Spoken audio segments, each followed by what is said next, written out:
Hello everyone, this is Isabel. I'm at Mobile World Congress 2022. It's the third day and we're still going strong. And today is a very exciting day indeed because I'm joined by not only one, not two, but three of Cellusys C-level. Next to me is someone that is very well known in the industry, Brendan Cleary. On my right is Danielle McTague, the CTO. And all the way to my left is John O'Hara, he's the COO. Guys, welcome to my hotshot. Thank you. Great to be here. Thanks, Isabel. So, people that are watching my videos and see me in the industry, they know I'm really passionate about encouraging young people to join our industry because I think it's really the future. And Cellusys is one of the rare companies in the industry that walk the talk. Because these three guys, believe it or not, they're below 35. So it's almost unheard of in the industry where a company has the C-suite below 35. So I think it's really exciting. And maybe, Brendan, you can tell me, first of all, has this benefited Cellusys? And if so, how? I think big time it's benefited Cellusys. We really focus on the people and the culture in the company. And we like to expose people to various different tasks. We don't like to pigeonhole them or put them on one specific task or say you have to be good at just this. A well-rounded employee is someone who can be exposed to many different things, technical, sales, product, customer engagement, and that really builds people to the ability that they can actually be in these more senior positions at a younger age because they're really just getting, 3 years worth of experience for 1 year's worth of experience, perhaps a bigger company that people might be a little bit more siloed in that. So I think it brings a lot of kind of fresh thinking as well. The majority of people that have come through Cellusys have come in, joined at an intern stage, and we bring them up, build them up, and give them the information that they need. So none of our people really come from a telecom background, and that leads for very fresh thinking and the ability to just look at problems in a new light and in a new way and kind of come up with very innovative ways to kind of approach the market, talk to customers and build solutions. And I know you came in as an intern. I did. So I have been 13 years with Cellusys now. I started off as a software developer and I've just had many different kind of roles throughout. I mean, I'm one example of people coming up through the industry and actually having that knowledge, and it really benefits our customers because I never have to check, how does this technically work, or how are we going to, price it this way, or how does this affect different industry situations.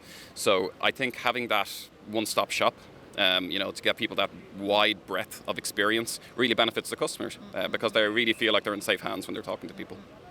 Also truly believe that the young people will play a greater role in our industry when it comes to innovation.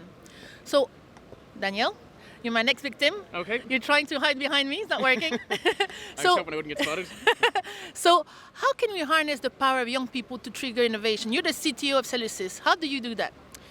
I let everybody else do it, basically. So innovation is fundamentally about doing things differently.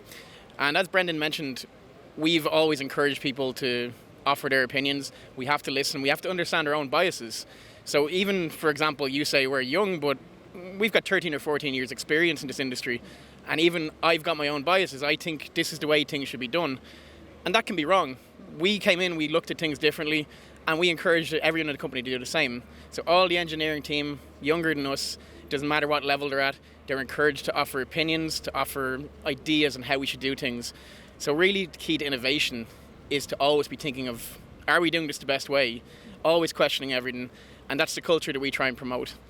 The other thing when you consider younger people as well, they don't have any preconceived notions about how things should be done.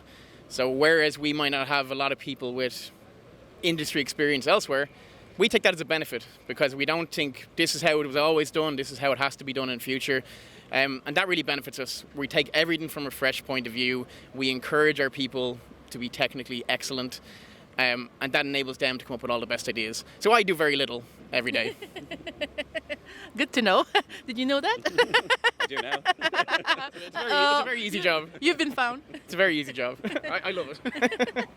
So, John, I often say when I present that I think everything starts with the top, the leader, and then it permeates down to the bottom of the organization. So what type of leader do you think we need to encourage in our industry to make this all happen? Well, if you look at the three of us here today, we all started as interns and we were allowed to grow through the company, and we're looking for the same thing for people coming into the company now. So the new people, we're letting them grow, giving them opportunities, letting them lead, like what Dan said. I think it's important not to micromanage. I've never met anybody that likes to be micromanaged. It's something that can be quite toxic. I think it's better just to, there's always a time and a place where you need to step in and, guide people, but the default should be to kind of step back, let them see what the solution is and work through it. Another important thing is listening to people. We're in a day and an age where we have 10 mobile phones, but a lot of people don't listen. If you listen to the team, more often than not, they have the solutions, and if you let them go through it, then they'll have good answers for that. So they're some of the things. Also as well, I think leadership, it's you can judge people. It's very easy to judge people when things are going well. It's when things are maybe difficult and it's not going well. That's when you really judge a leader. And I think what's important there, it's more about how you stand back up after you fall, not the fall in the first place. So there's some of the things I think are important. I love that. I love the end of your answer. Really good answer. So we've started with you, Brandon. We're going to finish with you. I said that Cellusys walks the talk. How do you intend to continue? What are your plans to continuing walking the talks going forward? I think it's a mindset. You have to look at a person and look at their abilities, and particularly their soft skills. I think, in this industry, it's very easy to measure hard skills. It's very easy to measure how well you're doing based on your performance, based on your output, where really I think the things that we value are more the soft skills. So who are you as a person? Are you nice to talk to? Will people get on well with you? Will you fit well into this culture? And seeing that and prioritizing that and nothing else. So whether a person comes from a different background, race, religion, gender, or age, as we're talking about today, it's not important. What's important is, fundamentally, are you a good person? Are you a passionate person? And, skills and capabilities can always come later. You can teach that. You can't teach the other stuff. So I think these are the things we're going to continue to prioritize going forward. I love that. Passion, my favorite word. If you have passion, you can do great things. Guys, come near me, don't be scared. Guys, thank you for a great interview. I'm so excited to have you with me. I'm so impressed with your company. Keep doing great things and you keep doing nothing. It looks like it's working. Yeah. Thank you so much, and I hope we can meet again somewhere where a bit warmer, a bit less windy, but thank you for your time and continue inspiring your group, continue inspiring the industry. Fantastic. Thank you for having us, Isabel. Thanks, Isabel. Everyone, thank you for watching, and until my next hot shot.